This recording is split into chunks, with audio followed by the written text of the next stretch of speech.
నమస్తే. Welcome to Suman TV. ఈ మధ్య కాలంలో వ్యూవర్స్ మనం చూసినట్లయితే మోకాళ్ళ నొప్పులకు శస్త్రచికిత్స అనేది అవసరం లేకుండా కేవలం ఒక ఇంజెక్షన్ అదే పీఆర్పీ ట్రీట్మెంట్ తోటి పూర్తిగా నయం చేసుకోవచ్చని మనం వింటూ ఉన్నాం. ఏమిటి ఈ పీఆర్పీ ట్రీట్మెంట్? ఈ పీఆర్పీ ట్రీట్మెంట్ అనేది కేవలం మోకాళ్ళ నొప్పులకు మాత్రమేనా? లేకపోతే ఇతర నొప్పులకు కూడా పనిచేస్తుందా? మన శరీరంలో ఏ అవయవాలకి పీఆర్పీ ట్రీట్మెంట్ అనేది చేసుకోవచ్చు? ఈ ప్రొసీజర్ అనేది ఏ రకంగా ఉంటుంది? సో, ఈ విషయాలు అన్నీ కూడా తెలియజేసేందుకు మనతో పాటు ఉన్నారు డాక్టర్ సుధీర్ ధారా గారు from EPN pain management, Dilsukh Nagar. Hello sir. Hi అండి. సార్, మరి ఈ పీఆర్పీ ప్రొసీజర్ అనేది ఏ రకంగా ఉంటుంది సార్? సో పీఆర్పీలో 2017లో ఎప్పుడైతే నేను ఈపియాన్ స్టార్ట్ చేసినప్పుడు పీఆర్పీ కిట్స్ ఉంటాయి. అంటే కిట్స్ అంటే ఆ పీఆర్పీని పేషెంట్ బ్లడ్ తీసుకొచ్చి దాంట్లో వేసి దాన్ని ప్రాసెస్ చేసి పీఆర్పీని ఎక్స్ట్రాక్ట్ చేసి దాన్ని మోకాల్లో గుజ్జు జరిగిపోతే గుజ్జు, షోల్డర్లో ప్రాబ్లం ఉంటాయి, ఇక్కడ స్పైను, యాంకిల్, హిప్. సో ఇప్పుడు ఒకటే ఒక కిట్ ఉండేది. ఈరోజు మీరు అన్నారు కదా పీఆర్పీ ఇంత ప్రాచుర్యం పొందుతుంది. ఈరోజు దగ్గర దగ్గర 25-30 కంపెనీస్ కిట్స్ చేస్తున్నాయి. సో నా దగ్గరే ఉన్నాయి చూడండి. ఇదొక కంపెనీ, ఇదొక కంపెనీ, ఇదొక కంపెనీ, ఇంకా చాలా ఉన్నాయి. మేము మా హాస్పిటల్లోనే 7-8 కంపెనీస్ వాడుతుంటాం. సో జనరల్గా అందరికీ ఇది ఉంటుంది, అది ఎట్లా చేస్తారు పీఆర్పీ అని చెప్పి. పీఆర్పీ ఎప్పటి నుంచో ఉంది కదా సార్? చాలా సంవత్సరాల నుంచి, 2000 ఆ టైం నుంచి, ఇంకా 2080s నుంచే ఉంది. ఓకే. 80s నుంచి చాలా మంది ఆర్థోపెడిక్ డాక్టర్స్ చేసేవాళ్ళు. బట్ ఏంటంటే ఇప్పుడు సర్జరీ అన్నది ఒక పెద్ద అదొక అట్రాక్షన్ కదా, surgery orthopaedic doctor surgery. So అందుకని ఇది కొంచెం స్లోగా మూలపడిపోయింది. దాన్ని మళ్ళీ ఇప్పుడు ఈ న్యాచురల్ ట్రీట్మెంట్స్ ఏరియా వచ్చింది, ఎరా వచ్చింది. ఇప్పుడు మన ప్రైమ్ మినిస్టర్ గారు కూడా యోగా, న్యాచురోపతి మీద ఎక్కువ కాన్సన్ట్రేషన్. సో నరేంద్ర మోడీ గారు ఎక్కువ ఇంట్రెస్ట్ అదే, naturopathy, yoga, not all the surgeries లేదా కెమికల్స్తో లేకుండా చేయాలని ఆయన ఉద్దేశం. సో ప్రమోషన్ బాగా చేస్తున్నారు గవర్నమెంట్ ఆఫ్ ఇండియా కూడా. అందుకని పీఆర్పీ బాగా ప్రాచుర్యం పొందింది. సో బేసికలీ ఇప్పుడు ఇది ఈ కిట్ ఉంది, ఓకే, దీంట్లో ఇది ఉంటుంది. This is called PRP kit. Okay. So ఇక్కడ ఏంటి, బ్లడ్ కూడా కనపడుతుంది చూసారా. సో ఏం చేస్తాం, పేషెంట్ది ఒక 20 ml బ్లడ్ తీసుకుంటాం. ఈ పైన పోర్ట్ ఉంది కదా, ఈ పోర్ట్లో బ్లడ్ ఇందులో వేస్తాం. వేసిన తర్వాత దీన్ని పీఆర్పీ మేకింగ్ మిషన్ ఉంటుంది, ఆ మిషన్లో పెడతాం. పెట్టి స్పిన్ చేస్తాం. స్పిన్ చేసిన తర్వాత ఇదే అడ్జస్ట్ చేసుకొని ఈ కింద పార్ట్లో, ఇక్కడ చూడండి, ఈ కింద పార్ట్లో మనకి పీఆర్పీని ఇస్తుంది. అర్థమైందా? ఇదంతా వేస్ట్, మనకు అవసరం లేదు. పైంది ఇక్కడ పోర్ట్ ఉంది చూసారా, అంతా స్పిన్నింగ్ అయిపోయిన తర్వాత, ప్రిపరేషన్ అయిపోయిన తర్వాత ఇక్కడ నుంచి మనం పీఆర్పీని తీసుకుంటాం. అది ఎంతైతే పీఆర్పీ అక్కడ కలెక్ట్ అయిందో అది సపరేట్ ఈ మిషనే చేసుకుంటుంది. ఇక్కడ నుంచి తీసుకొని పేషెంట్లో మన స్కానింగ్లో చూసుకొని ఇంజెక్ట్ చేయడం. సో ఇది పీఆర్పీ కిట్ అనమాట. ఇది ఈ ప్యాకెట్స్లో ఉండే పీఆర్పీ కిట్. ఇది వన్ ఆఫ్ ద టైప్స్ అనమాట, మయోజెన్ అని ఇది ఒక కంపెనీ. సో దీనివల్ల ఎగ్జాక్ట్గా బ్లడ్లోని ప్లేట్లెట్స్ మీద ఉన్న గ్రోత్ ఫ్యాక్టర్స్ మనం ఎక్స్ట్రాక్ట్ చేస్తాం. బ్లడ్లో అన్ని పార్ట్స్ వేస్ట్. బ్లడ్లో ఏమేమి ఉంటాయి, ఆర్బీసీ, డబ్ల్యూబీసీ, ప్లాస్మా. మనకేం కావాలి, ఆర్బీసీ వద్దు, డబ్ల్యూబీసీ వద్దు, ప్లాస్మా కూడా మొత్తం వద్దు. ప్లాస్మాలో గ్రోత్ ఫ్యాక్టర్స్ కావాలి. ప్లాస్మాలో ప్లేట్లెట్స్ ఉంటాయి, ప్లేట్లెట్స్ మీద గ్రోత్ ఫ్యాక్టర్స్ ఉంటాయి. ఎగ్జాక్ట్గా ఆ గ్రోత్ ఫ్యాక్టర్స్ని మనం ఎక్స్ట్రాక్ట్ చేయాలి. కొన్నిసార్లు కొంతమంది అంటారు, సార్ పీఆర్పీ చేసుకుని పని చేయలేదని. కరెక్ట్గా గ్రోత్ ఫ్యాక్టర్స్ ఎక్స్ట్రాక్ట్ చేయకపోతే, కరెక్ట్గా గ్రోత్ ఫ్యాక్టర్స్ ఎక్కడ వదలాలో అక్కడ వదలకపోతే ఫెయిల్ అవుతుంది. సార్ నేను 2 వేసుకున్నాను సార్, పీఆర్పీలు పని చేయలేదు. సో కరెక్ట్ టెక్నిక్లో చేయాలి. అది సింపుల్ ఇంజెక్షన్. ఇదే కాకుండా ఎలాంటి వారిలో పనిచేయదు, కొన్ని ఎలాంటి కండిషన్స్ ఉండే వాళ్ళలో కూడా పనిచేయకుండా ఉంటుంది. అంటే ఒకటి కరెక్ట్ టెక్నిక్తో చేయాలి.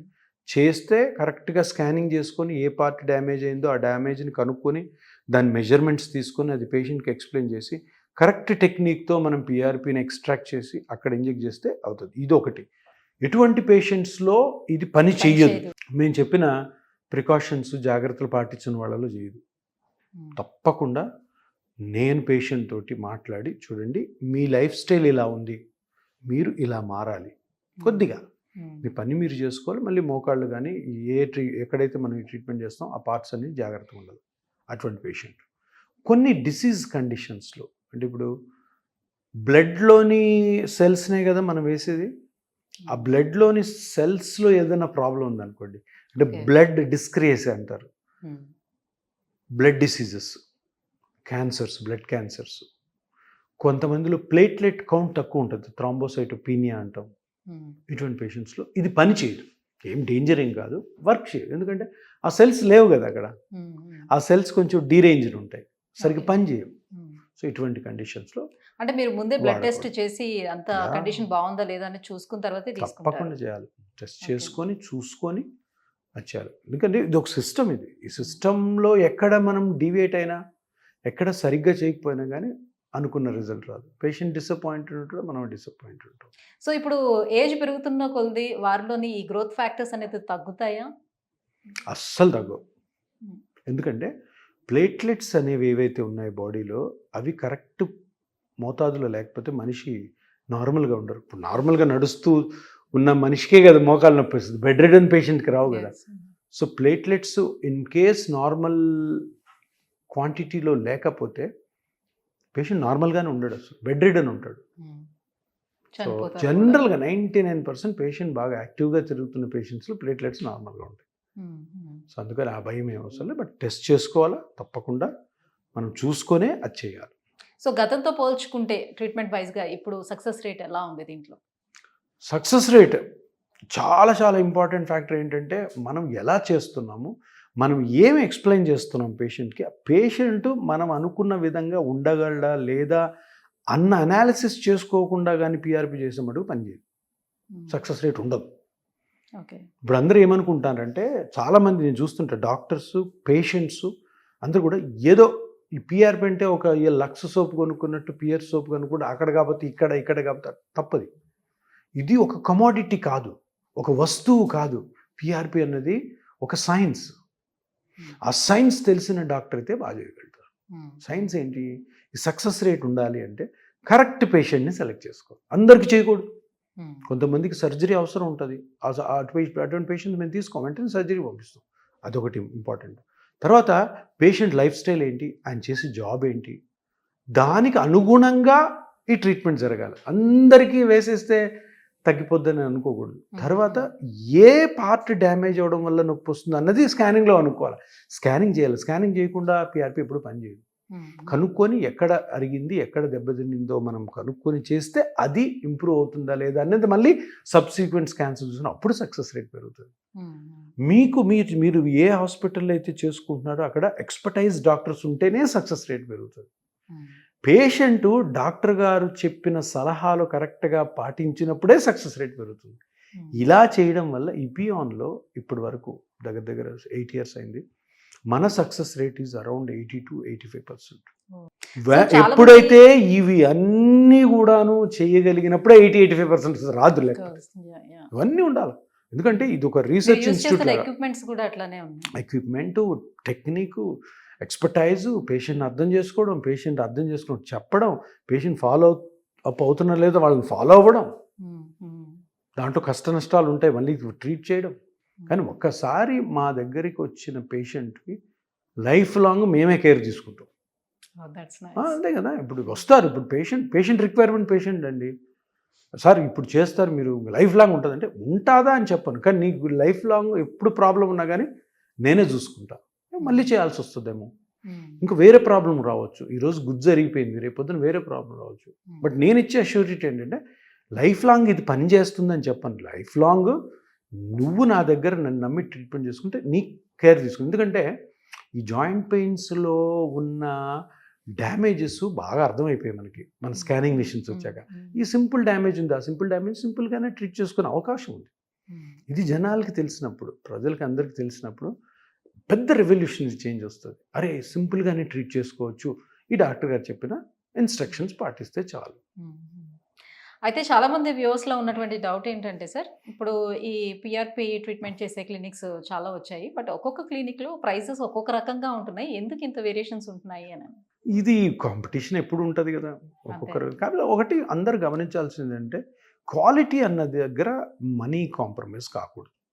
మనకి క్వాలిటీ కావాలనుకున్నప్పుడు దానికి ప్రిస్క్రైబ్డ్ ప్రైసింగ్ ఉంటుంది. ఇప్పుడు చూడండి ఈ కిట్ ఉందనుకో, ఈ కిట్కి ఒక ప్రైస్ ఉంటుంది. ఆ ప్రైస్ మీద ఇంకా చాలా మనం డిస్పోజబుల్స్ వాడాల్సి వస్తుంది. మనం సియామ్ ఫ్లోరోస్కోప్ అనే మిషన్ వాడతాం, అల్ట్రాసౌండ్ మిషన్ వాడతాం, దాని ఛార్జెస్, డాక్టర్ చేసినందుకు ఛార్జెస్, నర్సింగ్ ఛార్జెస్, అలా అంతా కలుపుకొని వేసినప్పుడు ఆ పిఆర్పి అన్నక ఒక రూపాయి అనుకోండి. దానికి ఆ రూపాయి అన్నది క్వాలిటీ పిఆర్పి టెక్నిక్. దాన్ని 10 పైసలకు నువ్వు చేసావు అనుకో, ఎక్కడో దగ్గర కాంప్రమైజ్ అవ్వాలా? సో అది అందుకని ఆ డిఫరెన్స్, ఈ డిఫరెన్స్ ప్రతి హాస్పిటల్లో ప్రతి ట్రీట్మెంట్లోనూ ఉంటాయి. కానీ పేషెంట్ ఎవరైతే ట్రీట్మెంట్ లో ఏమైనా తేడా ఉంటది. ఉంటుంది, ప్రైజెస్ వైజ్ గా ట్రీట్మెంట్ లో తేడా ఉంటుందా ఏంటి అని తప్పకుండా. అడుగుతా ఉన్నారు. తప్పకుండా ఉంటుంది. నేను అదే చెప్తున్నాను. ఇప్పుడు ఒక దగ్గర ఒక హాస్పిటల్లో ఒక ఎక్స్పర్టైజ్డ్ డాక్టర్ ఉంటాడు, ఆయన ఛార్జ్ కొంచెం ఎక్కువ ఉంటుంది. అడిగితే చెప్తున్నాను, అవును పిండి నేను కొద్ది expert. రొట్టె. ఒక చిన్న డాక్టర్ ఉంటాడు, ఆయన చిన్న క్లినిక్ పెట్టుకుంటాడు, మేబీ ఆయన అంత ఎక్స్పీరియన్స్ ఉండకపోవచ్చు. సో అక్కడ ఎక్కడో దగ్గర ఎక్స్పర్టీజ్లో అన్నా కాంప్రమైజ్ అవ్వాలి, ఎక్విప్మెంట్లో అన్నా కాంప్రమైజ్ అవ్వాలా, హాస్పిటల్ అట్మాస్ఫియర్ అన్నా కాంప్రమైజ్ అవ్వాలా, ఓటీలో ఉన్న అట్మాస్ఫియర్లో అన్నా కాంప్రమైజ్ అవ్వాలి. సో ఎప్పుడు కూడాను మీరు చూడండి, ఎవరన్నా ఇండివిజువల్ ఒక్కసారి 2 సార్లు ఇటువంటి ట్రీట్మెంట్ తీసుకుంటారు, అక్కడ డబ్బుకు కాంప్రమైజ్ అవ్వద్దు అంటాను నేను. ఎందుకంటే క్వాలిటీ ట్రీట్మెంట్ దొరకలేదనుకో, ఆ డబ్బులు వేస్టే కదా, మళ్ళీ ఇంకో దానికి పరిగెత్తాలి మనం.